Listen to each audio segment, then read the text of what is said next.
The Rams season comes to an end because they couldn't convert in the red zone. Caleb Williams has to decide today if he's going to enter the NFL draft. And Jim Harbaugh makes the Chargers a priority for chit chat. Good morning. I'm James. This is your daily dose of sports and snark for the greatest sports city in the world, Los Angeles. This is the faithful Angelenos Morning Report. Broadcasting once again from Ice Station Alpha in St. Loser, Missouri on January 15th, 2024. I'm going to be on a plane in a couple of hours. I'm going to be home to see the wife. I cannot wait. But in the meantime, let's talk LA sports. If you like being in the know about LA sports, clickety-clack the like button. Clickety-clack the subscribe button. There's a notification bell. Hit that. It'll let you know when we drop new content. Sharing is caring. Let people know we exist. And by all means, comment. Totally look forward to hearing from you. And I totally got to get rid of this thing that's hanging off the top of my headphones. Now, before we go through the news and notes and look at the scoreboard, Detroit edged the Rams 24-23 in the wild card round of the NFL playoffs.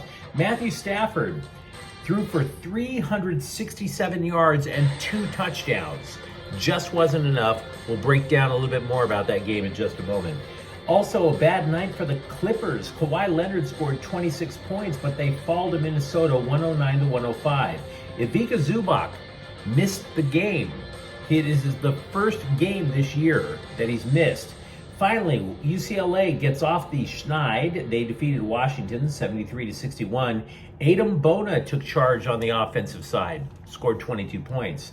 Meanwhile, today, Oklahoma City is at the Lakers at 7:30, and the Kings are playing Carolina today at noon. Speaking of the Kings, I'm not going to say they should fire Todd McClellan, but 8 consecutive losses? That great start they got off to seems like about 500 years ago, doesn't it? What do you say we get to the news? You can complain if you want, I suppose, about the refs. It was kind of tacky. I would also add that Detroit booed Matthew Stafford, that their fans were giving him the finger when he was nothing other than a loyal soldier to them. I'm going to spend very little time complaining about the refs or the fans. Because, yeah, you could argue that Puka Nacua was held on a third down pass play. You could. You could argue Stafford was illegally hit in the head. But in my opinion, the real difference in the game was that the Rams were 0 for 3 when it came to getting touchdowns in the red zone. Oh, sure, they got field goals. Not a problem with that. But one touchdown, just one, they advance. Simple as that. When you try to put the game in the refs' hands, the refs will let you down virtually every single time. That's what the Rams and the Saints learned a few years ago, if you remember that game, when a pass interference call that wasn't flagged worked in LA's favor. So I'm not going to complain about what happened to Puka Nacua. It would have been nice to see the refs protect Matthew Stafford a little better. But no, 0 for 3 in the red zone. That's something the Rams absolutely could have controlled.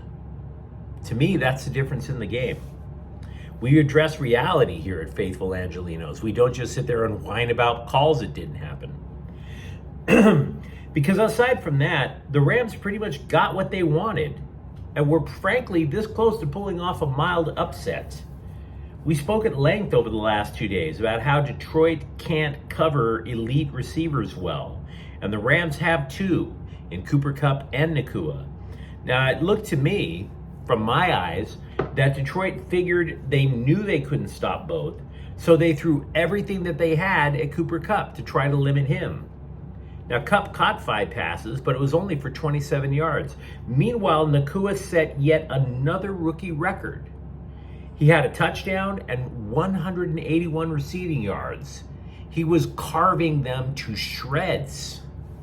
So yeah, good game by Stafford, damn good game by Puka Nacua. They just couldn't punch it into the end zone unless it was a long play.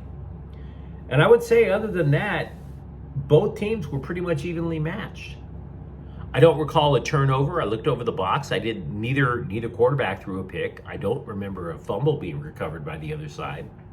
Neither team had an effective running game. An effective running game gets you 150 yards. Neither team rushed for over 100. So it all came down to who could punch it in the red zone. Detroit did in the first half, and the Rams couldn't. It's just one of those things. Now, there are other questions that do need to be addressed quickly for the Rams in regards to next year. For example, every year now we're asking ourselves, is Aaron Donald going to retire? He said he'd be back, quote, for sure. Matthew Stafford said his plan is to be back. On the downside, though, you're looking at tight end Tyler Higbee, who got blasted in the knee by the Lions' Kirby Joseph. It's possible that Higbee tore his anterior cruciate ligament, according to the team. Higbee is going to get an MRI later today, and they'll know for sure. What that means for Higbee's future, I don't know. And I got to be honest with you, I really don't want to throw a lot of stones at Detroit because I like Jared Goff. I like Amon-Ra St. Brown. I like their coach. But man, that looked like a dirty play to me. I got to be real. One final note about the game. For the last couple of days, I've been saying, look, the Rams can get this victory. They really can. They're gonna be in position to win. And some guy got loose on me and was like saying that I was on cocaine. Well, shh. You got the W. Be happy with said W. You were acting like it was going to be an ass kicking. Shh. Didn't happen. Did not happen. Caleb Williams has a decision to make today. He might make it while I'm on the plane, because today is the deadline to declare for the NFL draft. Now, Williams has been tight-lipped ever since USC's last regular season game. For example, he wasn't the one who said he wasn't going to play in the Holiday Bowl. Lincoln Riley said Williams wasn't going to play in the Holiday Bowl. In addition to that, Williams has not hired an agent that's approved by the NFL Players Association. And by the way, there have been all sorts of crazy rumors about Williams trying to make power plays to try to suggest which team he'll wind up on. For example, there are stories out there, and by the way, I'm not saying they're true. This is just innuendo. There are stories out there claiming that Williams wants part ownership of the team that drafts him. That's not going to happen. There's also an idea that he's trying to force Chicago to trade the number 1 overall pick. Basically similar to what Eli Manning did with the Chargers a couple of decades ago. Now, if Caleb Williams doesn't declare today, he could still go into the NFL supplemental draft.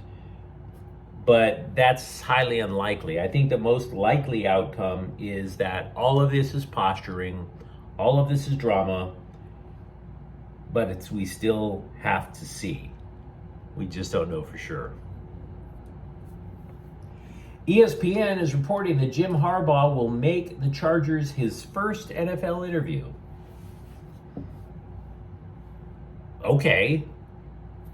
What the hell does that mean, right? I mean, it's his first. It's not going to be his only, probably, unless the Chargers totally drop the fattest contract in league history. Look, Jim Harbaugh already has a job. And I hope this becomes a moment for us to learn from, not just in sports, but in real life. I would tell my wife all the time, it is easier to find a better job when you have a job. When you don't have one, oh my God, you'll take anything. But when you have one and you get a rep, it's really easy to negotiate for either a better deal with the people you're with or to go to greener pastures somewhere else. So it doesn't mean much to me that Harbaugh is already interviewing. It doesn't mean much. He's just trying to find out if the grass is going to be greener at SoFi Stadium. If it is, he comes. If it isn't, he probably stays in Michigan. Or maybe he goes to Vegas. Now, meanwhile, the Chargers have already held 7 interviews for the coaching gig. Sunday, for example, they chatted things up with former Vikings coach Leslie Frazier. So the Chargers, I don't know if they're going to get their man, but they sure did follow through on the idea of casting a wide net. So at least they're being professional about that. Give them credit. Dodgers coach Dino Ebel, I don't know why I mispronounced his name. I know him. He's a hell of a guy, by the way. Dino Ebel went on Sportsnet LA to give an update on Gavin Lux. Quote, he's determined to be ready by spring training games. And everything right now is on par. Great attitude.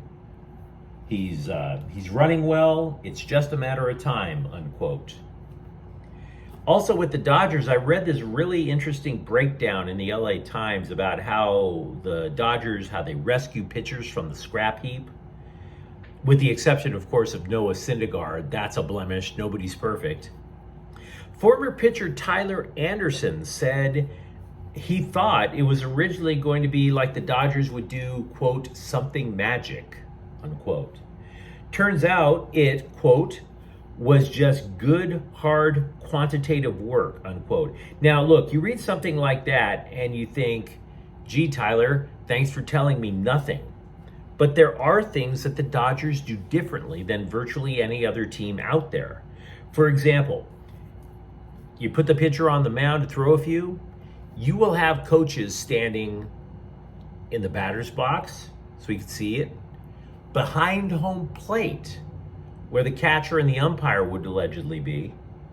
And not only that, additional coaches on each side of the batter's box.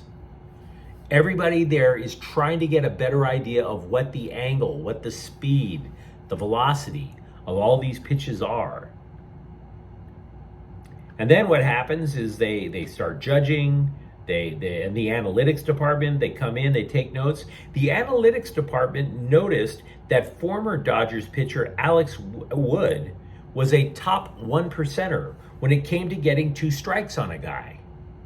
He just couldn't get the 3rd strike. And the reason for it was because after Alex Wood was so aggressive getting those first 2 strikes, he would just start throwing pitches off the plate, trying to get a hitter to chase. And the hitter wouldn't. Next thing you know, it's 2-2, it's 3-2. It's a lot more favorable to the hitter, and Wood would fail. So the Dodgers analytics people basically were telling Wood, dude, you can't stop being aggressive. Go for the strikeout before it bites you in the ass. Of course, they didn't use those words, I don't think. So in other words, it's different approaches for different pitchers. According to Clayton Kershaw, quote, there's always something to look at. Whether it's a mechanical thing, a strength thing, a mobility thing, then they try to fix it, unquote. So in other words, with the Dodgers, it's not one size fits all. They're trying to break down everything you have to spot the weakness, or to take your strength, to spot the weakness and improve it, or to take your strength and improve it even more.